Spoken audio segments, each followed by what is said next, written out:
वालेकुम व्यूअर्स। अगर आप भी मेरी तरह बहुत ही चटखारेदार और मज़ेदार काठियावाड़ी छोले घर में बनाते हैं तो आज की रेसिपी आपके लिए बहुत ज़्यादा काम की होने वाली है, क्योंकि काठियावाड़ी छोलों की रेसिपी के साथ साथ इसमें जो चटखारेदार मसाला इस्तेमाल किया जाता है इसके भी तमाम सीक्रेट्स आज मैं आप लोगों के साथ शेयर करूंगी।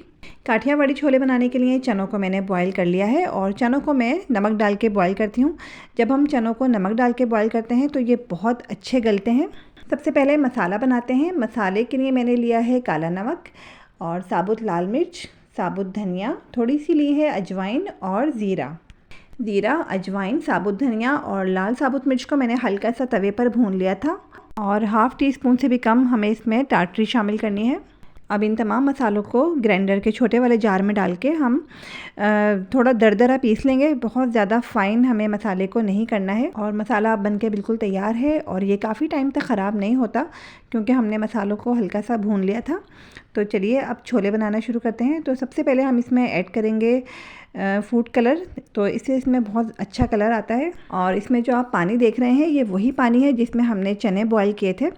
तो ये पानी बहुत ज़्यादा काम का होता है, इसको बिल्कुल भी ज़ाया नहीं करना है। चने हम इसी में तैयार करेंगे और अब इसमें हम ऐड करेंगे खटाई पाउडर और नमक इस टाइम पर बहुत ज़्यादा ऐड नहीं करना है क्योंकि हमने चने नमक डालकर बॉईल किए थे। अब हम इसमें ऐड करेंगे इमली का पल्प। अच्छा, बाज़ार से जो हम काठियावाड़ी छोले लेते हैं वो इसमें विनेगर शामिल करते हैं, लेकिन मैं विनेगर का इस्तेमाल काठियावाड़ी छोलों में नहीं करती। तो मैं इसमें इमली ऐड कर रही हूँ और तकरीबन 1 कप के करीब मैंने इमली का पल्प इसमें इस्तेमाल किया है और इसको अच्छी तरह से मिक्स करेंगे। मिक्स करने के बाद जब इसमें अच्छा सा बॉयल आ जाएगा तो हमें इसमें ऐड करना है कॉर्नफ्लोर, लेकिन बहुत ज़्यादा कॉर्नफ्लोर का इस्तेमाल हमें इसमें नहीं करना है। हाफ़ के जी चनों के लिए मैंने 2 से 3 टेबल स्पून तक कॉर्नफ्लोर इसमें ऐड किया है। बाकी आप जब इसमें ऐड करेंगे तो आपको अंदाज़ा हो जाएगा कि हमें कॉर्नफ्लोर की कितनी क्वांटिटी लेनी है। कॉर्नफ्लोर को अच्छी तरह से मिक्स करने के बाद हम इसमें ऐड करेंगे चाट मसाला। और छोलों में चाट मसाले से ही असल फ्लेवर आता है। आपके घर में जो भी चाट मसाला इस्तेमाल किया जाता है आप वो कर सकते हैं, लेकिन जो मैंने चाट मसाला आपको बताया है वो इसमें बहुत ही ज़बरदस्त लगता है।